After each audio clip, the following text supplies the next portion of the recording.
Hey guys, and welcome back to this channel. In this video I'll be showing you guys how you can add in an overlay behind like a character or a person on CapCut PC. So select your video, select cutout, actually copy and paste it first, then select cutout, then select auto cutout, which is here. Add in the kind of like pattern.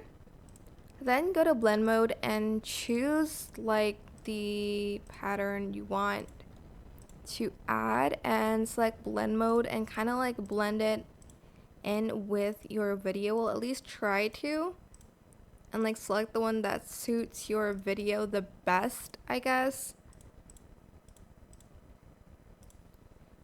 And you can also adjust the opacity on it if it's too much.